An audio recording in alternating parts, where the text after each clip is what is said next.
terpercaya.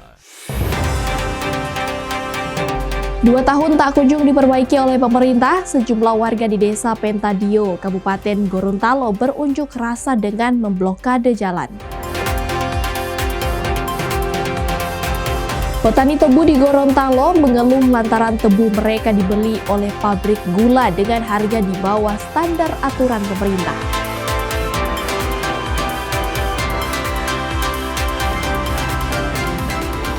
Puluhan siswa di Kota Bau-Bau, Sulawesi Tenggara mengalami mual dan muntah.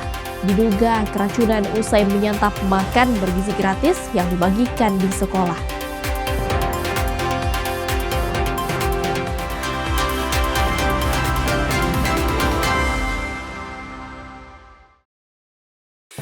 Kompas Gorontalo hari ini hadir dengan beragam informasi penting dan menarik dari Gorontalo dan sekitarnya. Selain 3 sorotan tadi, kami akan menghadirkan berbagai informasi terkini dalam Kompas Gorontalo hari ini. Bersama saya Puspasari, inilah Kompas Gorontalo selengkapnya di Kompas TV Independen Terpercaya.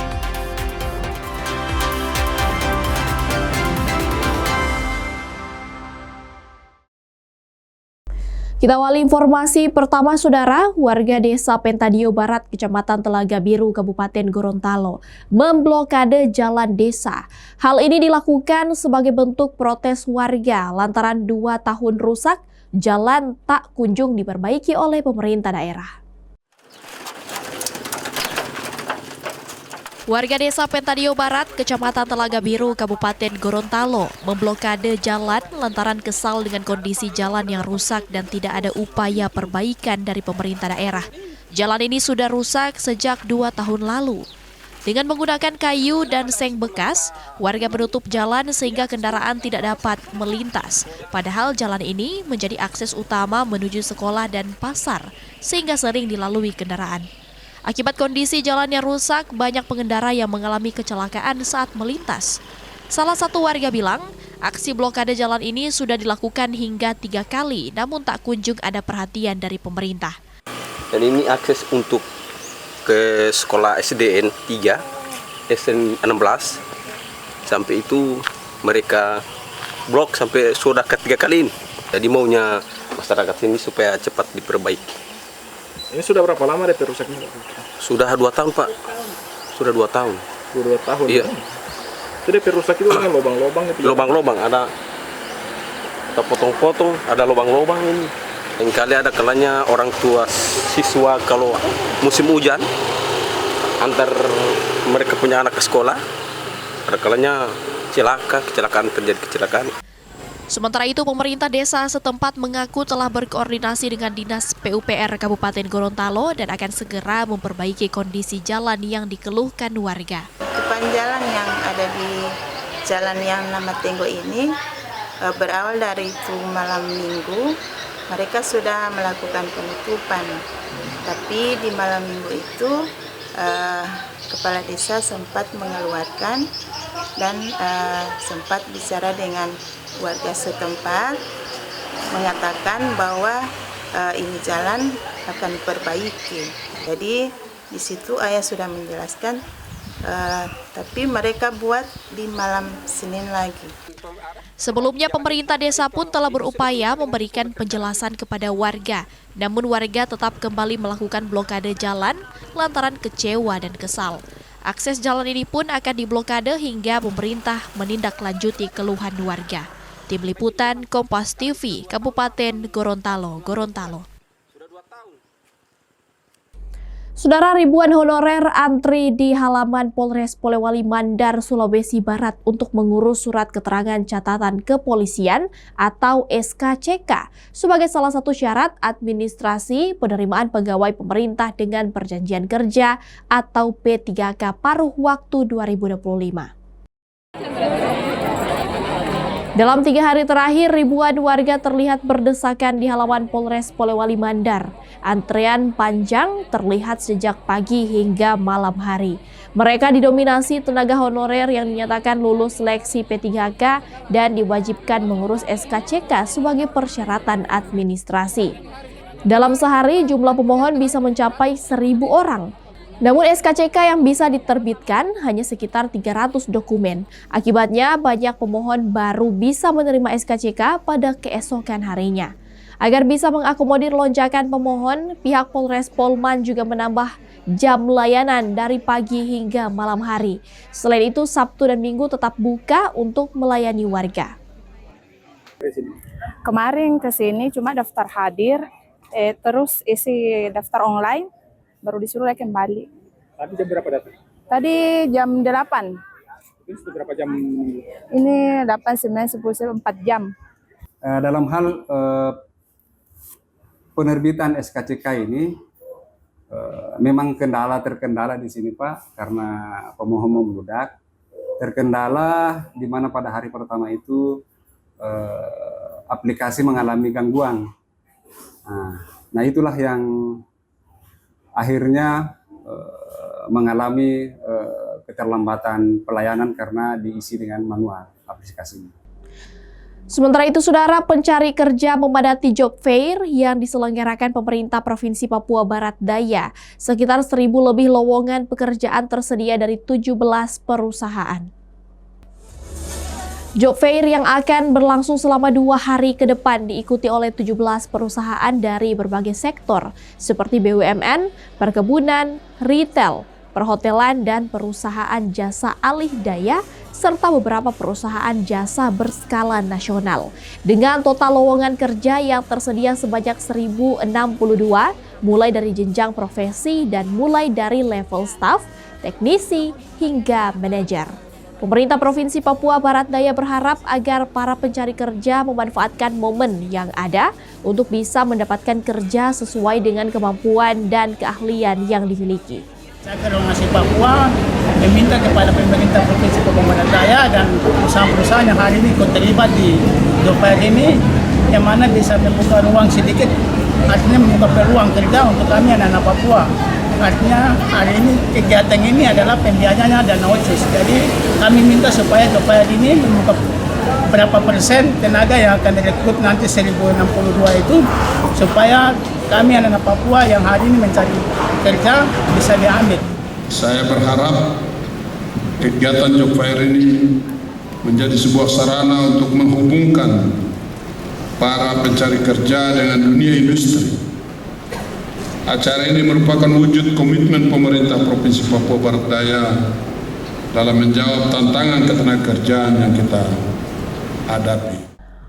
Saudara, Palang Merah Indonesia atau PMI Provinsi Gorontalo mencatat kebutuhan darah di Gorontalo mencapai 1.500 kantong per bulan.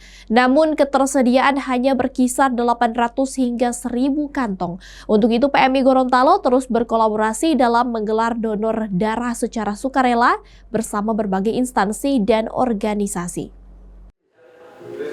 Berdasarkan standar ketentuan World Health Organization atau WHO, setiap daerah harus menyediakan cadangan darah 2% dari jumlah penduduk, sehingga setiap daerah memiliki ketersediaan darah hingga 22.000 kantong per tahun. Palang Merah Indonesia atau PMI mencatat kebutuhan darah di Provinsi Gorontalo mencapai 1.200 hingga 1.500 kantong per bulan. Namun ketersediaan darah di Gorontalo kini hanya berkisar 800 hingga 1.000 kantong per bulan. Ketersediaan darah ini pun diperoleh dari berbagai aksi donor darah sukarela. Demi mencukupi kebutuhan darah, PMI Provinsi Gorontalo terus berupaya berkolaborasi dengan berbagai instansi dan organisasi, serta gencar melakukan sosialisasi manfaat dan pentingnya donor darah untuk kesehatan serta kemanusiaan.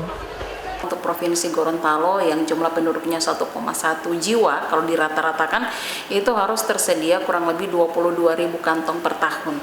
Akan tetapi untuk realitanya yang saat ini adalah per bulannya itu kita butuh 1.200 sampai 1.500 kantong, di mana kantong darah itu akan disuplai di 17 rumah sakit yang ada di Provinsi Gorontalo. Kebutuhan cukup tinggi ya, jadi berkisar 1.200 sampai dengan 1.500 kantong darah per bulannya yang harus kita distribusi di rumah sakit. Itu pun jika tidak ada permintaan seperti permintaan darah untuk TC atau trombosit ataupun kecelakaan dan lain sebagainya.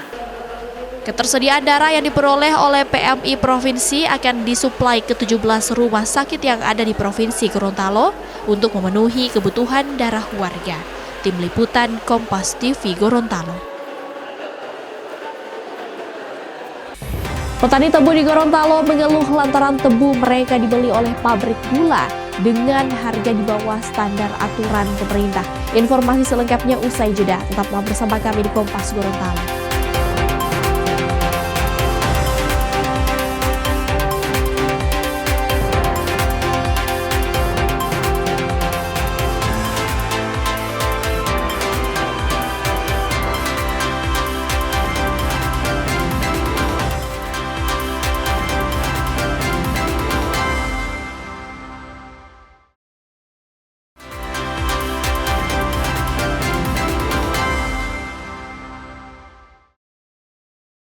Terima kasih saudara, Anda masih bersama kami di Kompas Gorontalo. Petani tebu di Gorontalo keluhkan sistem pembelian tebu oleh perusahaan pabrik gula Gorontalo atau PTPG yang tidak sesuai ketentuan surat edaran Direktorat Jenderal Perkebunan.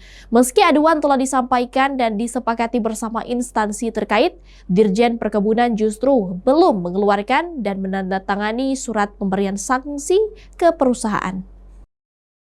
Manisnya gula justru tak semanis kenyataan yang dirasakan sejumlah petani tebu di Gorontalo. Petani mengaku kecewa lantaran perusahaan pabrik gula satu-satunya di Gorontalo justru tidak melakukan pembelian tebu petani sesuai ketentuan.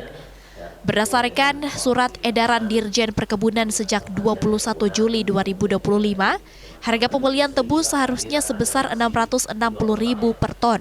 Namun perusahaan membeli tebu milik petani dengan harga Rp540.000 per ton. Petani tebu Gorontalo bersama instansi terkait serta Dirjen Perkebunan telah melakukan pertemuan dan menghasilkan sejumlah kesepakatan, yakni perusahaan segera menerapkan surat edaran Dirjen Perkebunan dengan tenggang waktu hingga 14 September 2025. Jika tidak dipenuhi, pemerintah berkomitmen akan memberikan sanksi tegas kepada perusahaan. Sayangnya hingga kini Dirjen Perkebunan justru belum mengeluarkan dan menandatangani surat kesepakatan untuk memberikan sanksi tegas kepada perusahaan. Petani tebu Gorontalo pun kembali mendatangi Dinas PTSP Provinsi Gorontalo untuk meminta kejelasan tindak lanjut terhadap keluhan yang disampaikan. Sesuai kesepakatan tanggal 14 sampai sekarang 16, kami konfirmasi sampai sekarang belum ada sanksi yang diberikan.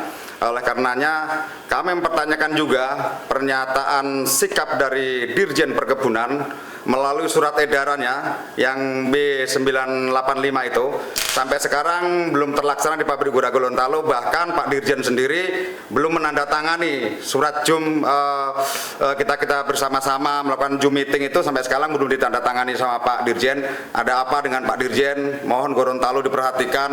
Gorontalo terlalu jauh dari Jakarta, mungkin kurang dari perhatiannya Pak Dirjen. Sementara itu, Lembaga Pengawas Pemerintah Provinsi Gorontalo pun mengaku kecewa dengan Dirjen Perkebunan yang tidak konsisten dengan kesepakatan sebelumnya, hingga menuai berbagai spekulasi. Lembaga Pengawas Pemerintah pun menegaskan akan terus mendesak agar keluhan petani tebu di Gorontalo dapat ditindaklanjuti dan mendapatkan solusi. Yang pertanyaannya adalah sampai dengan hari ini harusnya tanggal 14 surat kesepakatan ini sudah dikirim ke daerah. Namun sampai dengan hari ini Dirjen belum mengirimkan surat tersebut. Sudah dikonfirmasi oleh Kabid di Pertanian tapi tidak bisa dikonfirmasi. Nah, oleh karena itu kami berharap bahwa jangan sampai ada tanda kutip dalam persoalan harga gula yang ada di Gorontalo. Terakhir, harga gula di Gorontalo paling termahal, tapi pembelian di petani itu paling murah. Di sisi lain, Dinas PTSP Provinsi Gorontalo hingga kini masih menunggu surat rekomendasi dari Dirjen Perkebunan untuk memberikan peringatan ke perusahaan pabrik gula Gorontalo. Kita masih menunggu dulu hasil kesepakatan Zoom dengan Kementerian Dirjen Perkebunan, karena sampai hari ini kita masih menunggu surat itu untuk kita melakukan SP atau surat teguran kepada pabrik gula. Begitu arahan Pak Kadis ke saya pada saat tadi rapat tadi. Begitu. Kami akan juga melakukan evaluasi dan melakukan pertemuan secara teknis dengan teman-teman, terutama Dinas Perdagangan dan Dinas Perkebunan, dan kami juga akan menunjuk bidang hukum juga. Pemerintah Provinsi Gorontalo mengaku akan melakukan evaluasi perusahaan pabrik gula Gorontalo. Jika tak kunjung ditindaklanjuti, para petani tebu Gorontalo menegaskan akan kembali mengadakan pertemuan akbar hingga melaporkan polemik ini ke Kementerian Pertanian Republik Indonesia. Tim Liputan Kompas TV Gorontalo. Saudara, pemerintah kota melalui Badan Keuangan Kota Gorontalo menilai pendapatan dari retribusi parkir belum maksimal lantaran masih banyak pengendara tidak membayar parkir sesuai aturan. Pertumbuhan perekonomian di Kota Gorontalo terus meningkat dan dapat dilihat dari tempat usaha yang kian merebak di ruas jalan, membuat kawasan lahan parkir pun bertambah. Meski memiliki puluhan lahan parkir resmi di sejumlah ruas jalan Kota Gorontalo, namun belum mampu meningkatkan PAD dari sektor parkir. Menurut Badan Keuangan Kota Gorontalo, masih banyak warga yang tidak melakukan pembayaran parkir sesuai aturan. Kepala Badan Keuangan Kota Gorontalo bilang retribusi parkir Kota Gorontalo hingga kini baru mencapai sekitar 200 juta rupiah dari target 2,5 miliar rupiah. Sementara untuk pajak parkir yang ditargetkan 2,7 miliar, saat ini baru mencapai sekitar 350 juta rupiah. Khusus untuk parkir ada peningkatan ya dari yang tahun sebelumnya sampai dengan posisi saat ini ya ada peningkatan, dan juga insya Allah sedang digodok peraturan wali kota tentang parkir berlangganan. Sementara itu, salah satu juru parkir di kawasan Taman Kota Gorontalo justru mengeluhkan banyaknya pengendara yang enggan membayar parkir sesuai aturan atau karcis yang ada. Juru parkir pun bilang pendapatan lahan parkir saat ini semakin mengalami penurunan. Dalam sehari hanya berkisar 20 kendaraan saja. Kalau di sini kebanyakan yang tidak berbayar. Apa di sini kan DP so ada karcis tuh, dikasih karcis biasa orang kasih cuma 2.000. Kan kalau karcis itu kan so 3.000 dia. 3.000 dia. Iya, semua. Di lapangan memang banyak yang tidak mau bayar pakai. Kebanyakan yang tidak berbayar. Sudah diatur, pas orang datang so kabur. Meski belum mencapai target, namun Badan Keuangan Kota Gorontalo menilai PAD dari parkir meningkat lantaran pertumbuhan tempat usaha yang berdampak pada pertumbuhan lahan parkir. Di samping meningkatkan PAD, penerapan lahan parkir sejumlah ruas jalan Kota Gorontalo juga bertujuan untuk menata dan mengurangi kesemrawutan jalan. Pemerintah Kota Gorontalo pun mengimbau agar pengendara dapat membayar parkir dengan menggunakan karcis demi menjaga potensi PAD serta mengantisipasi praktik nakal di lapangan. Tim Liputan Kompas TV Gorontalo. Saudara, sebuah mobil di Desa Komangaan, Kabupaten Bolaang Mongondo, Sulawesi Utara terbakar usai mengisi BBM di SPBU. Inilah detik-detik mobil yang keluar dari SPBU tiba-tiba terbakar di Kabupaten Bolaang Mongondo usai mengisi bahan bakar. Pengemudi berhasil menyelamatkan diri, bahkan sempat melepaskan rem tangan agar mobil menjauh dari SPBU. Warga dan petugas SPBU berusaha memadamkan kobaran api dengan alat pemadam ringan, namun api tetap membesar. Kobaran api akhirnya padam setelah satu unit mobil water cannon dari Brimob membantu memadamkan api. Tidak ada korban jiwa dalam peristiwa ini, namun polisi menyebut dugaan sementara kebakaran dipicu oleh adanya korsleting listrik pada kendaraan. Hingga kini polisi telah memeriksa sedikitnya 4 orang saksi, termasuk pegawai SPBU dan petugas keamanan. Jadi kronologi kejadian mobil tersebut sebelumnya mengisi BBM Pertalite sebanyak 20 liter dengan harga 200.000 di flow atau mesin nomor 3. Setelah terisi, mobil itu keluar. Setelah keluar, dia parkir di pintu keluar Pertamina. Selang 1 menit 42 detik, tiba-tiba mobil tersebut ada ledakan dari depan sebelah kiri. Setelah itu sopir keluar, dan setelah sopir keluar melihat percikan api, lalu melepaskan rem tangan sehingga mobil tersebut meluncur ke badan jalan, lalu minta bantuan dari mobil AVC Brimob dan untuk dipadamkan. Puluhan siswa di Kota Bau-Bau, Sulawesi Tenggara mengalami mual dan muntah diduga keracunan usai menyantap makan bergizi gratis yang dibagikan di sekolah. Kompas Gorontalo akan kembali sesaat lagi.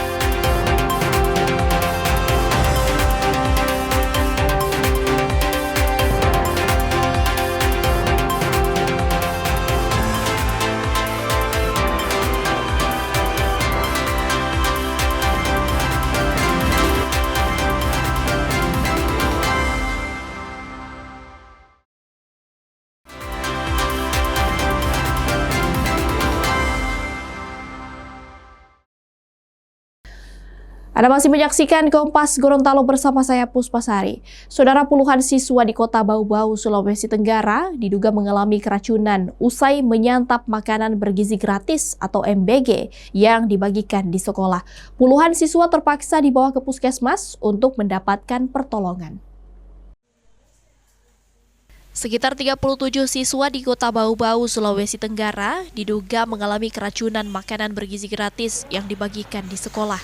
Sebagian besar korban adalah siswa SMA Negeri 7 Bau-Bau, yakni sebanyak 33 siswa, serta 4 siswa lainnya berasal dari SD Hidayatullah, Kecamatan Kokalukuna. Korban mengaku pusing, mual, lemas, dan sakit perut usai menyantap salah satu menu makanan yakni ayam kuah.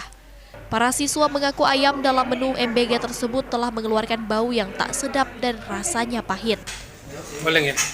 Bagaimana tadi kronologinya? Awalnya bagaimana? Habis makan MBG baring-baring sedikit, tiba-tiba langsung rasa oleng, sakit perut tuh. Waktu apa yang kita makan tadi? Makan ayam tadi, ayam. Ayam, rasanya ayam tadi bagaimana? Kayak ada pahit itu rasanya itu ayam.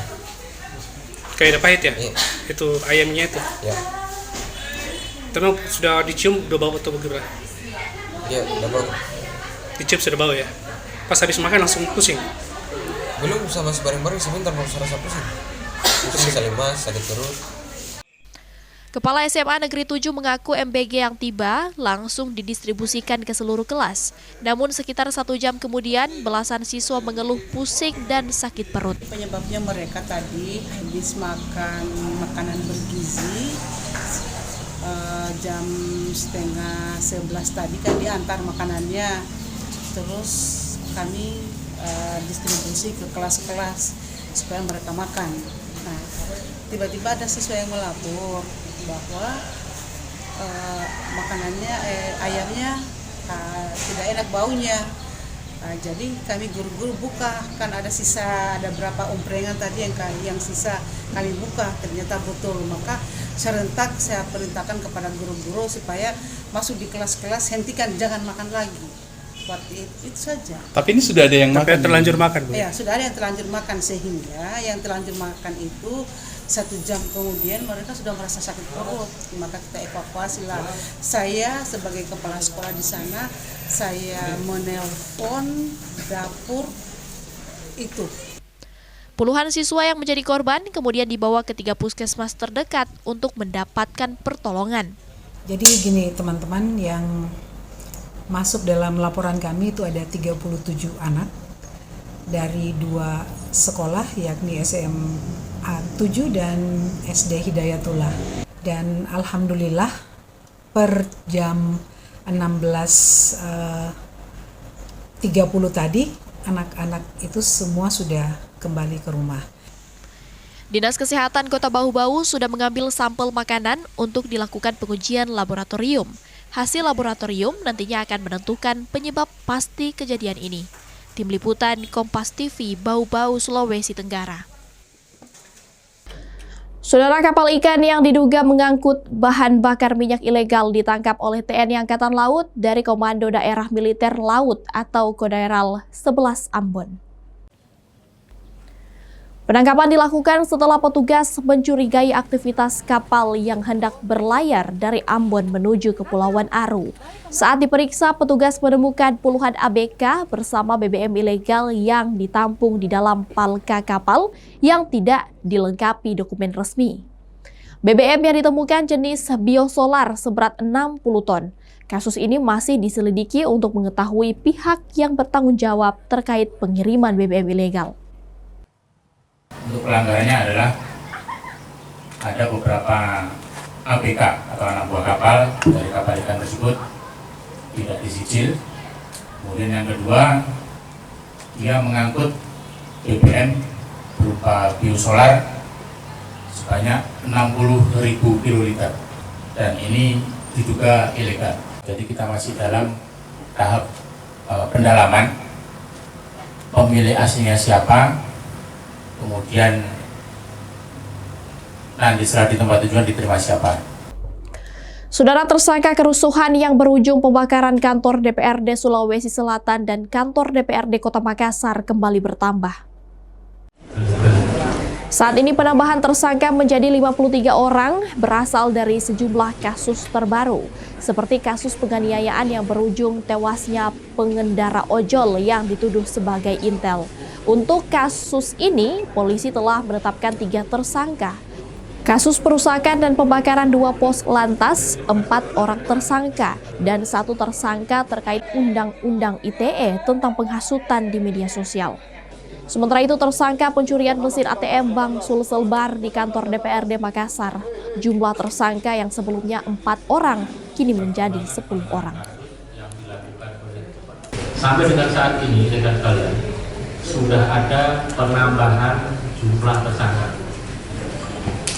Jadi sekarang total tersangka ada 53 tersangka yang terdiri dari 43 dewasa dan 11 anak-anak.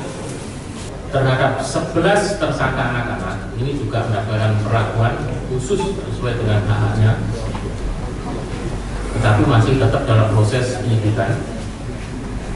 4 tersangka dititipkan di UPTD PPA Kota Makassar.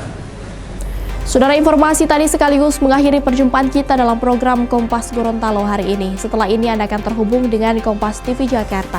Dan Anda juga bisa menyimak video tayangan kami di kompas.tv atau menyaksikan secara langsung via streaming di kompas.tv/live. Mewakili kru yang bertugas, saya Puspasari pamit undur diri dari hadapan Anda. Tetap saksikan rangkaian program berita di Kompas TV, independen terpercaya.